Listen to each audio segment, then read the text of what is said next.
Antônio vai nos falar hoje sobre não coloqueis a candeia embaixo do alqueire, por gentileza.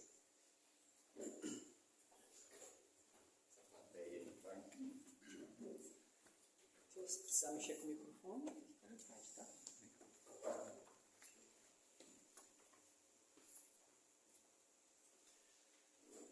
Senhoras, senhores, amigos do Ideal Espírita, gatinho,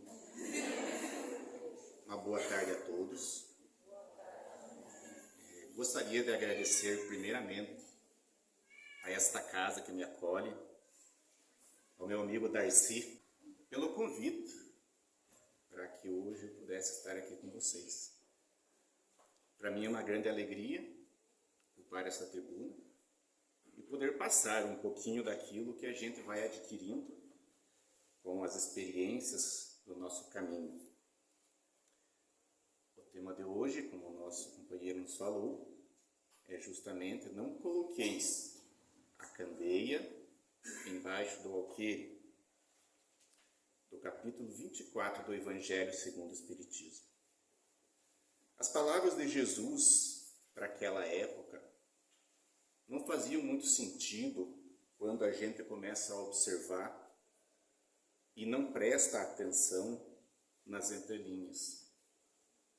Porque o que Jesus passava na época por parábolas, muitas vezes não era entendível.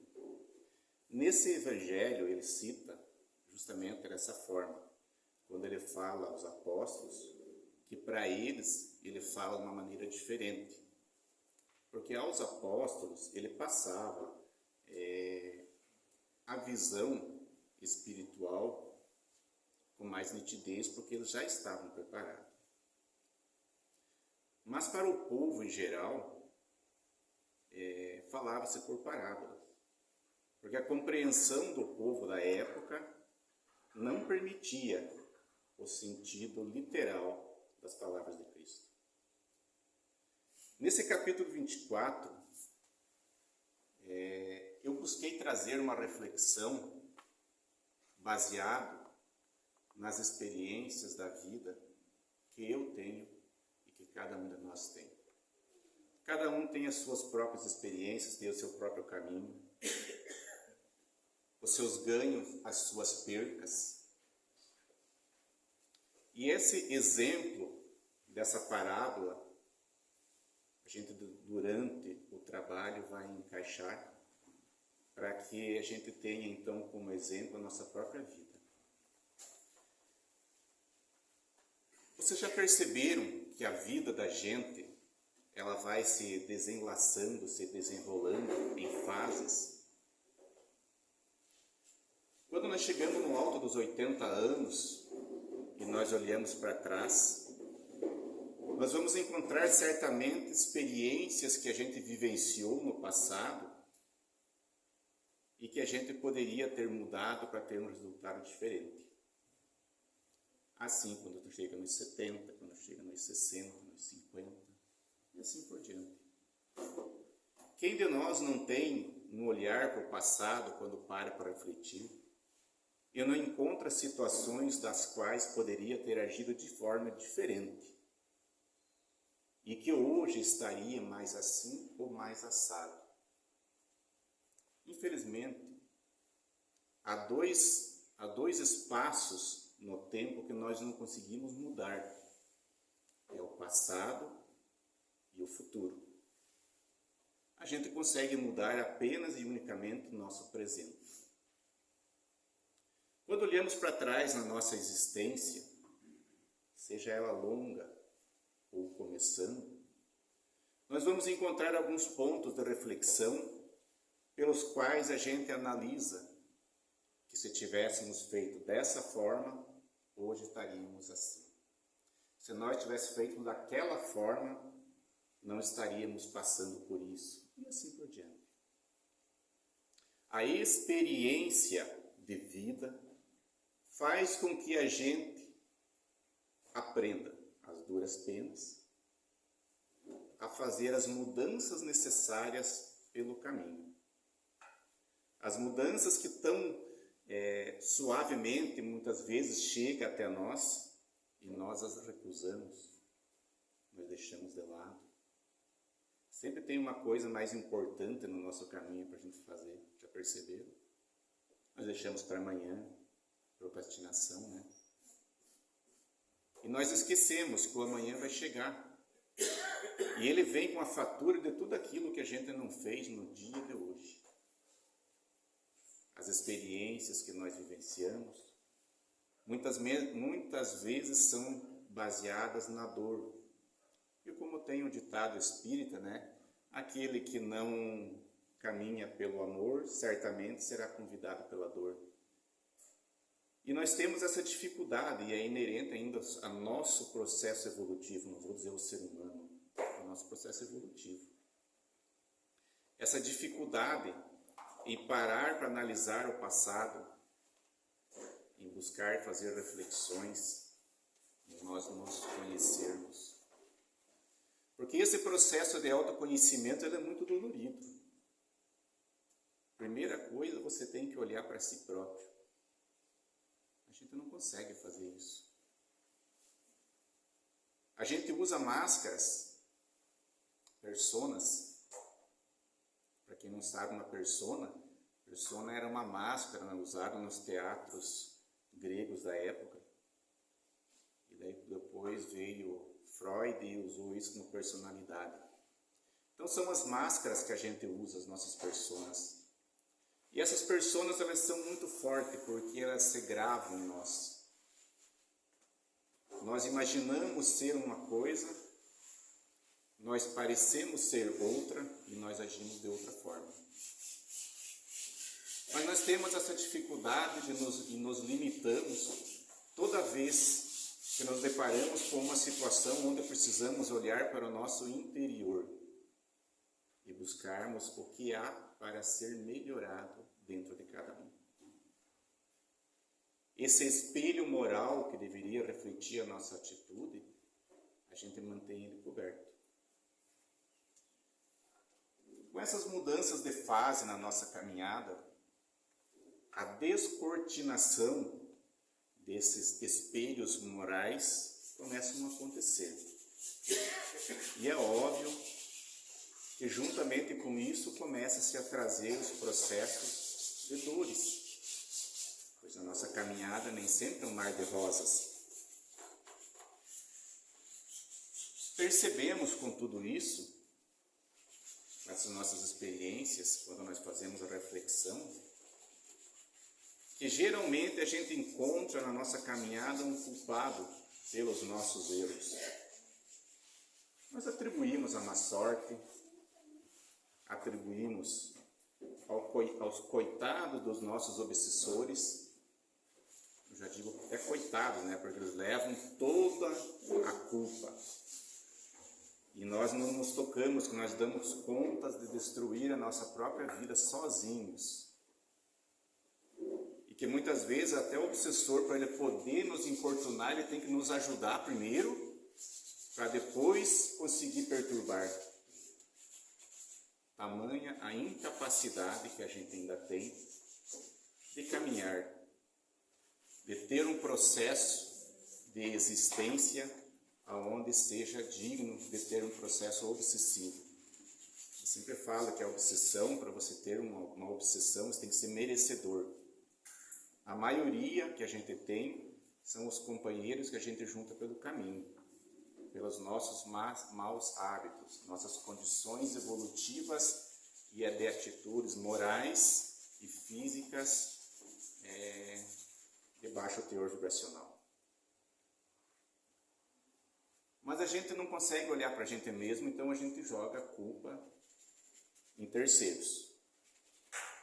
Como se isso, ao apontarmos às vezes um terceiro como culpado, tirasse de certa forma dos nossos ombros o sentimento de culpa pelos desvios dos nossos caminhos.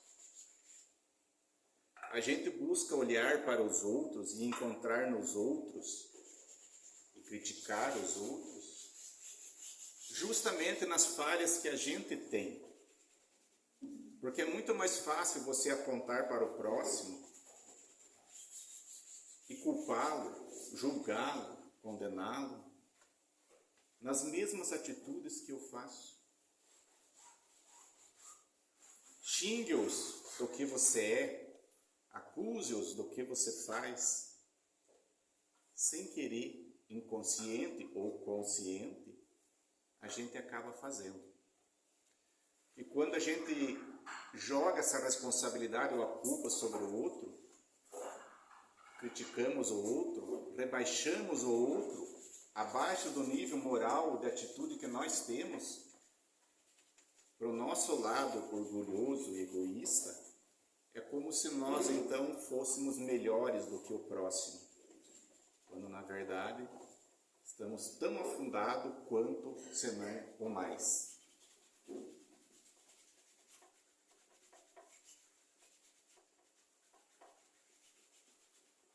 Nós perdemos muito tempo na nossa existência.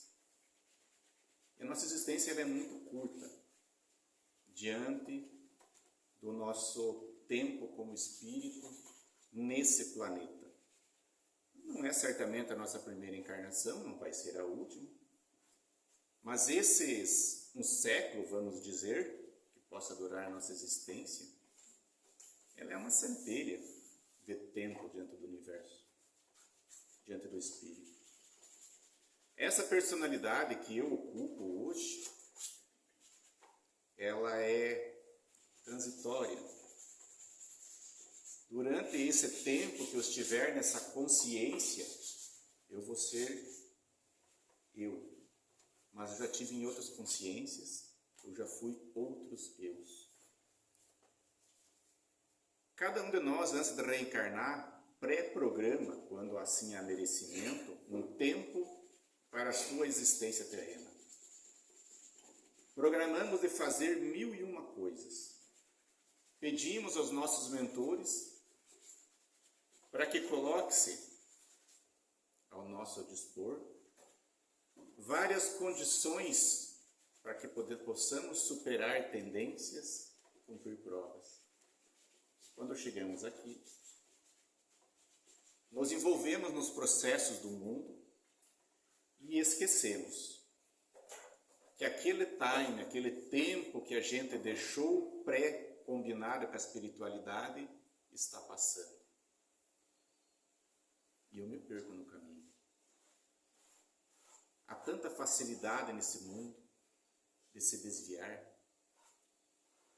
Por isso muitos irmãos, ao processo reencarnatório, escolhe deformar o seu corpo de tal forma que impossibilite que sua caminhada seja desviada. Nós temos tantas situações que nos puxam negativamente, que nos derrubam, que nos atrapalham. E quando nós levamos esse exemplo dessas nossas fases de vida para o tema do Evangelho, podemos dizer que tudo aquilo que nós julgamos que nos atrapalha, justamente é o alqueire do exemplo do Evangelho que está cobrindo, impedindo que brilhe a nossa luz. Então o exemplo que eu trago para essa tarde de hoje, desse Evangelho, desse título, a candeia nada mais é do que a nossa vida. O alqueire nada mais é do que todos os problemas, dificuldades, limitações que cada um de nós tem e que de certa forma ofusca e atrapalha o processo evolutivo de cada um de nós. Nesse exemplo do Evangelho, quando Jesus fala que a candeia tem que ser colocada no candeeiro para que ele ilumine toda a casa. Nossas qualidades, nossas atitudes positivas, elas devem ser colocadas no candeeiro do nosso coração, para que desperte em cada um de nós o que há de melhor. Porque Porque se nós não conseguimos olhar para aquilo que há de podre em nós, de ruim, aquilo que há de ser corrigido, que nós então tenhamos a capacidade moral de olhar para as nossas atitudes positivas, descobrir dentro de cada um de nós aquilo que nós possamos fazer diferente ou melhor. Nos espelharmos em cima de pessoas que realmente têm uma vivência moral mais evoluída do que a nossa. Para que essa candeia comece a fazer com que o caminho à nossa volta seja de luz.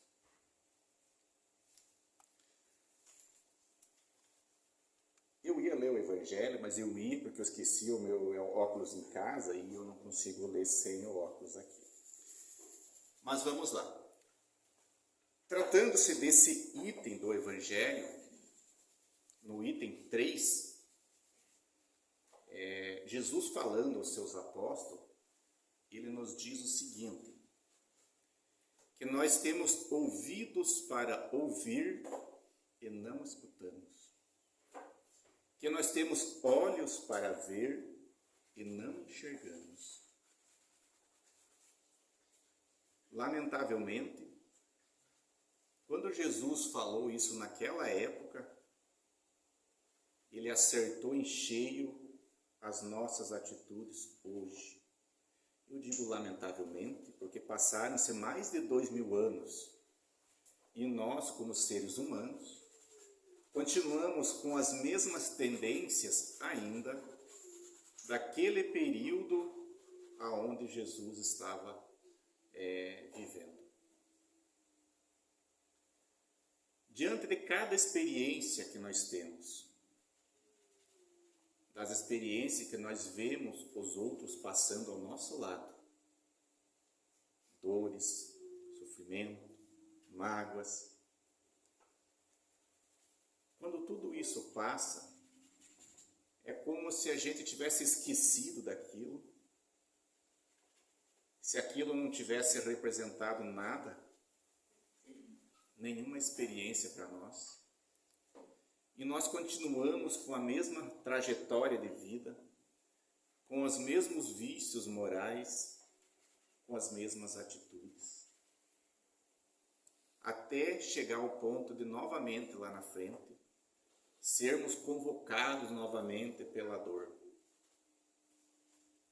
De novamente sermos impulsionados em uma fase diferente, aonde talvez nós não tenhamos condições de nos livrar momentaneamente daquilo e tenhamos que realmente enfrentar. Então, muito daquilo que a gente sofre no nosso dia de hoje, seja dor física, seja dor moral, seja problemas familiares, se nós refletirmos o nosso ontem, nós vamos encontrar certamente as causas nas escolhas que nós assim o fizemos. Duro de acreditar, duro de entender, porque quando nós mergulhamos no processo encarnatório, nós nos deparamos com as facilidades do mundo, nós geralmente vivemos a nossa existência como se ela nunca fosse terminar. E nós queremos que seja o mais fácil, prazeroso possível.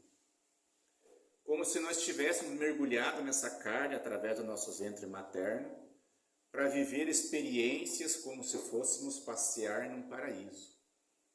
E assim não é. Esse processo, quando nós aceitamos reencarnar para cá, foi justamente para dominar as nossas más tendências.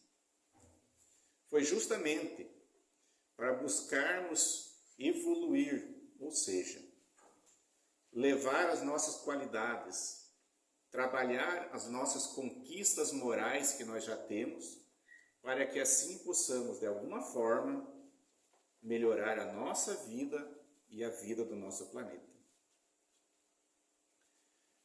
Quando naquele livro do Chico Xavier, Nosso Lar, tem até o filme,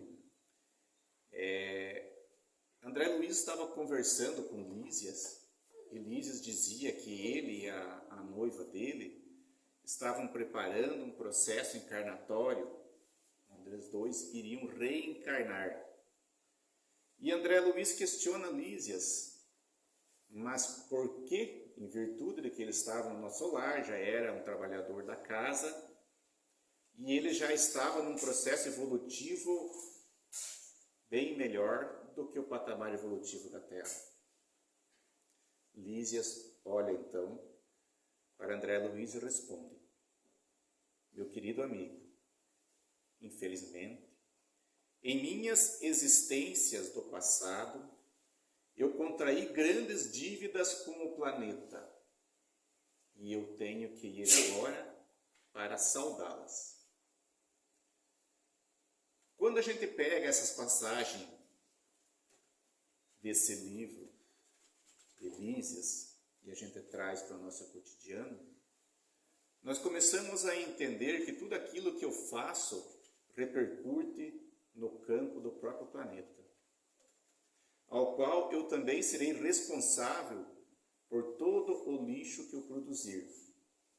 E por mais que eu mereça estar em um local privilegiado, mesmo que seja no mundo astral, eu antes tenho que vir e retirar todas as sujidades que de alguma forma eu coloquei durante as minhas existências. Mas daí nós podemos pensar, poxa, mas eu não matei ninguém, eu não roubei, né? Eu fui um pai de família, uma mãe de família. O que eu tenho de errado? Por que eu teria sujidades? Por que eu criei lixos? A gente esquece ou ignora que nossa capacidade mental é geralmente o primeiro ponto aonde a gente começa a trazer para nossa vivência física tudo aquilo que é denigriente. Muitos de nós têm a nossa postura física, nossa postura como pai, como socialite, exemplar. Mas dentro do seu íntimo, naquele local onde a gente não ousa confrontar da frente do espelho, existe um potencializador gerador de energias negativas e de lixo mental, que são as nossas formas de pensamento. Nós nos comportamos muitas vezes na sociedade de uma forma, mas mentalmente nós nos comportamos de outra. E esse nosso processo mental, a nossa mente é um gerador. Se vocês pararem para perceber, a gente não consegue ficar sem pensar. Por mais que você feche a sua boca, se permaneça em silêncio, o teu cérebro fica ativo. Alguma coisa sempre vem à mente. Isso faz lembrar uma outra passagem de Edivaldo Franco, quando ele foi levado junto com seus mentores a um local de trabalho, e ele estava muito admirado olhando tudo aquilo. E de repente o mentor dele olhou para ele e pediu para ele fazer silêncio, e no momento ele não entendeu, porque ele estava quieto, ele não estava falando. Só depois ele foi entender que o barulho que ele estava fazendo era o barulho mental, era a sua mente inativa. Isso acontece conosco constantemente. Nós estamos o tempo todo pensando. Esse nosso pensamento acaba criando ruídos, ressonância e vibrações. Essas vibrações, elas vão ser ressonantes com outras similares. E assim por diante. Aonde eu quero chegar? Todo o nosso processo ele começa no nosso mental. Depois ele vem para o emocional. Depois ele vem para o físico. E muitas vezes a gente não consegue entender o porquê que nós somos tocados de algum problema físico, ou de uma desordem emocional ou moral na família. Da onde que veio tal situação para a minha caminhada, se a minha existência aqui, eu não prejudiquei ninguém. Então, primeiramente, a tua ordem mental atraiu uma energia similar que, junto com a sua, gerou um processo de desequilíbrio. Ele pode ser moral, ele pode ser físico, aonde o corpo já sente a sua vibração, desencadeando um processo de doença. Ou ele pode trazer para a nossa família um grande desequilíbrio, e muitas vezes aos nossos herdeiros, nossos descendentes, recai então grandes situações que levam desequilíbrio e desordem. Voltamos para a candeia sobre o alqueire, aonde a gente começa a colocar essa candeia para iluminar a nossa própria mente. Nós precisamos começar a pensar diferente, abrir a nossa consciência. Aí eu pergunto, é fácil? Não, não é fácil. É muito mais fácil você modificar algo externo, algo físico, do que você mergulhar na sua consciência e mudar a sua forma de pensamento. Nós encontramos grandes dificuldades. E a gente nem entende o porquê. Por que nós somos assim? Se nós formos analisar biologicamente, nossos corpos são idênticos. Processo celular, órgãos. Mas por que há tanta diferença entre nós? Por que alguns ficam doentes com mais facilidade, outros não? Comemos muitas vezes no nosso lar a mesma alimentação, uma saudável, outro não. Mal sabemos nós que nós, seres conscientes, somos apenas 10% do nosso todo. 90% nosso, ele é inconsciente. Nesse processo inconsciente, vem as existências passadas, a coletividade de quem nós fomos em vidas passadas, vem a educação que eu recebo, seja ela de pai e de mãe, ou seja ela da sociedade, da época em que eu estou vivendo nesse corpo. E isso faz com que a gente acabe aqui tendo esse 90% sendo dominante sobre os nossos 10% conscientes. A raiz de todos os nossos problemas, ele encontra-se lá nesse inconsciente. Lá aonde a gente não consegue, em sã consciência, chegar. Mas e como vamos trabalhar isso dentro de nós, se de certa forma ela é inacessível? Porque se ela é inconsciente, eu não tenho acesso. O meu 10% pensante é o que pesa, o que mede, é o que julga. O restante não. O restante acredita fielmente como se fosse tudo verdade. Então, na minha convivência familiar dentro de casa, eu aprendo a ter os limites que os meus pais colocaram, que a minha família colocaram. Eu aprendo com a minha sociedade que eu sou capaz disso ou incapaz daquilo. E se eu passar a acreditar nisso como uma verdade para a minha vida, eu passo a viver a vida dos outros e a minha vida inconsciente. Porque aquilo que eu realmente penso, acredito, conheço, eu acabo deixando de lado. Aonde que está justamente essa luzinha que vai brilhar sobre o candeeiro, está na minha forma pensante. Quando eu encarnei nesse planeta, eu não vim aqui para me agir inconscientemente. Eu vim aqui para me agir pela minha razão, pela minha consciência. Mas como que eu faço isso? Se durante a minha existência eu perco tanto tempo analisando e tentando entender o que os outros pensam de mim, procurando viver a vida que os outros querem que eu viva, da forma que os outros pensam que eu seja. Quando começamos a quebrar esses paradigmas dentro de nós começamos então um processo de abertura de consciência.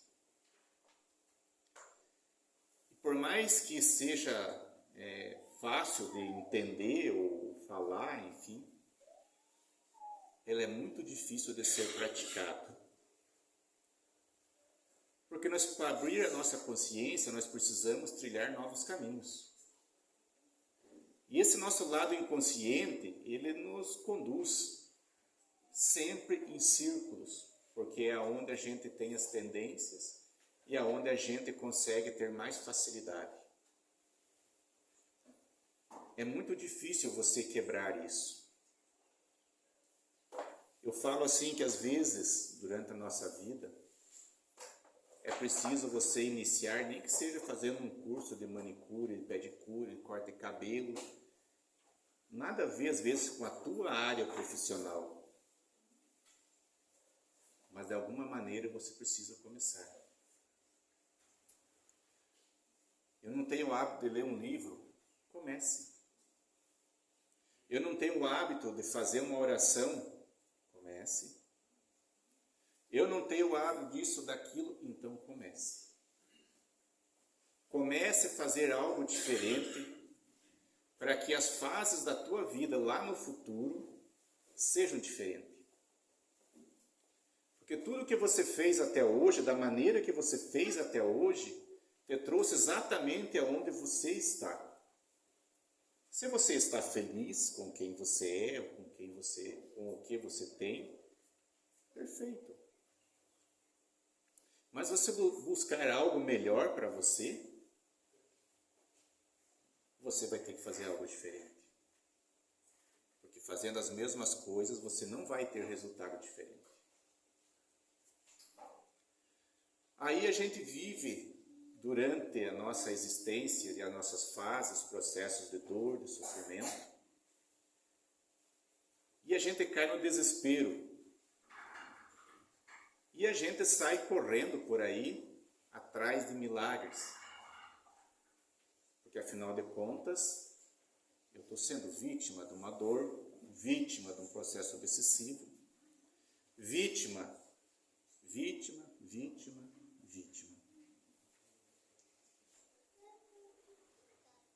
Quando eu tive a oportunidade, quando eu tinha condições, eu assim não o fiz, para que eu tivesse diferente.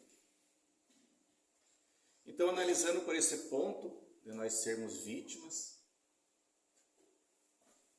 olhando para esse lado coitadismo nosso, nós esperamos que o milagre aconteça.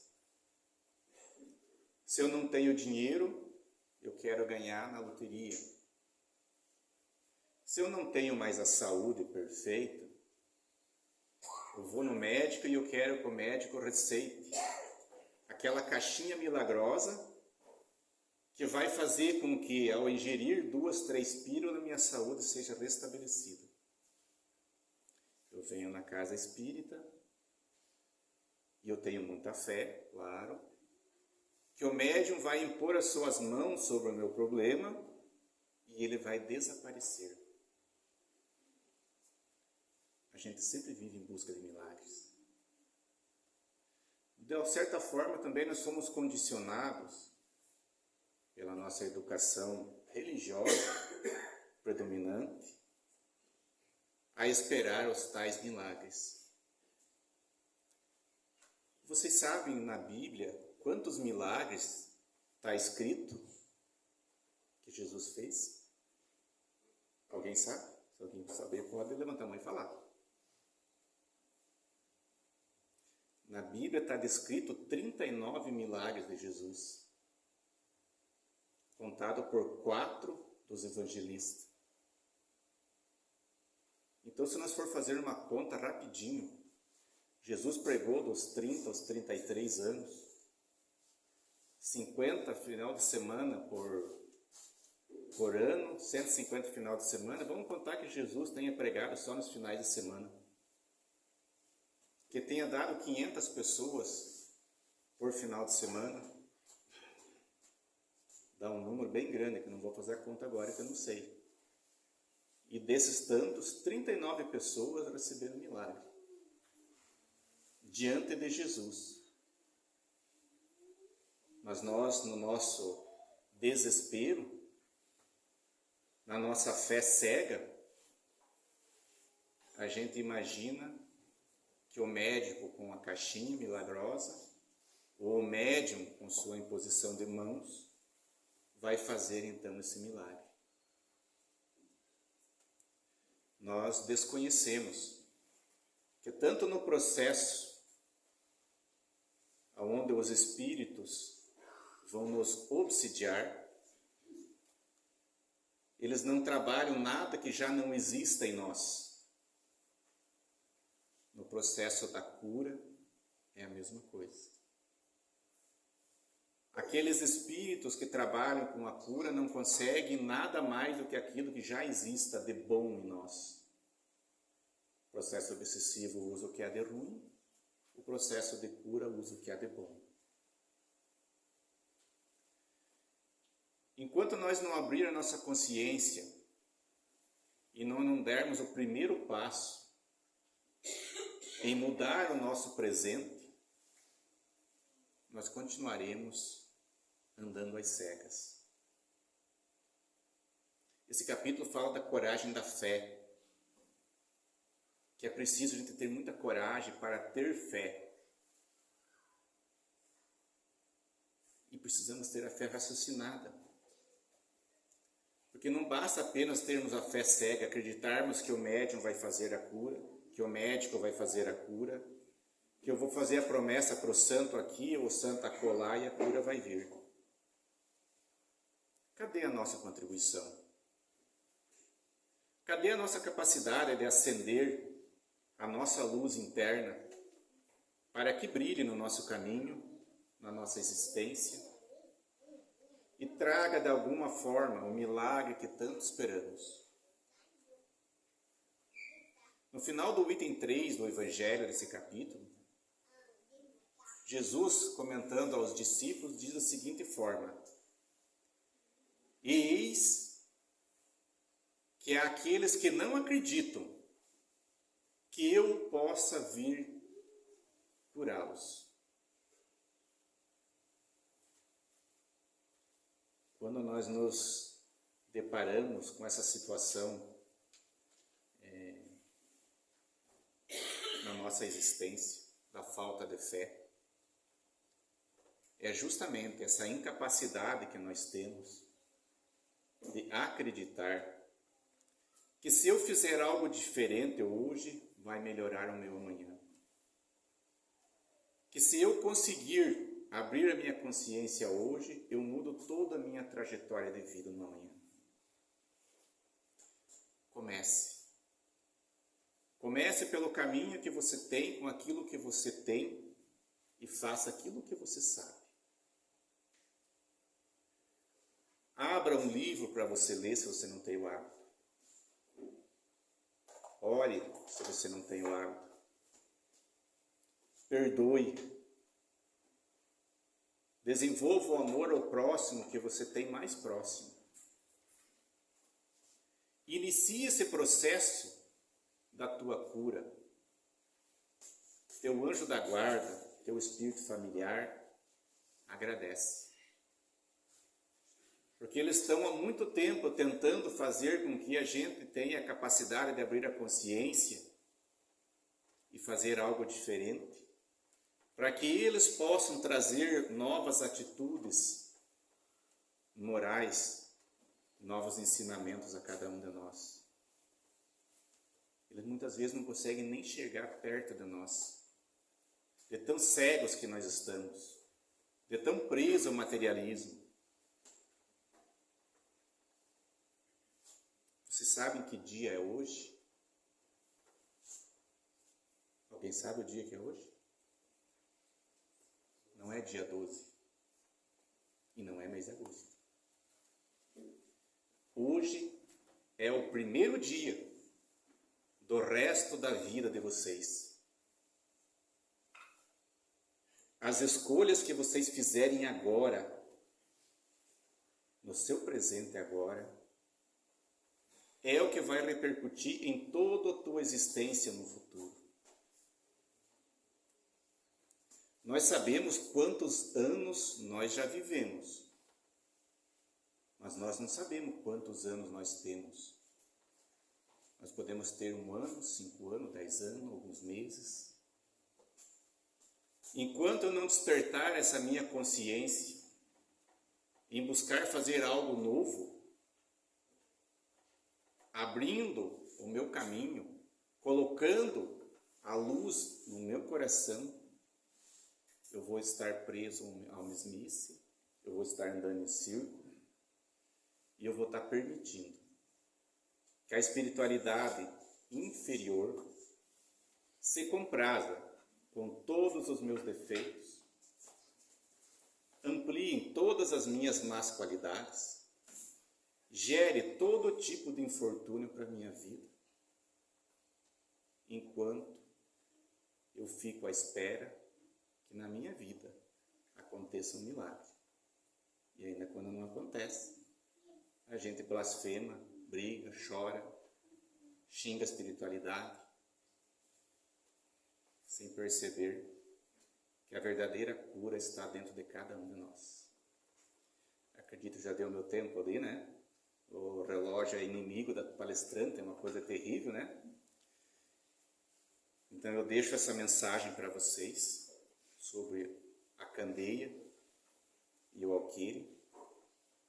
Não deixe que os seus defeitos, que você já conhece e aqueles que você não conhece, apague a luz do teu coração, da capacidade maravilhosa que você tem de ser luz para a tua caminhada e para a caminhada de todos aqueles que te seguem. Que Deus abençoe a todos, gratidão de coração pela oportunidade e devolvo a palavra ao pessoal da casa aí. É sério, né? Isso? Falei certo? Então tá bom. Muito obrigado, pessoal.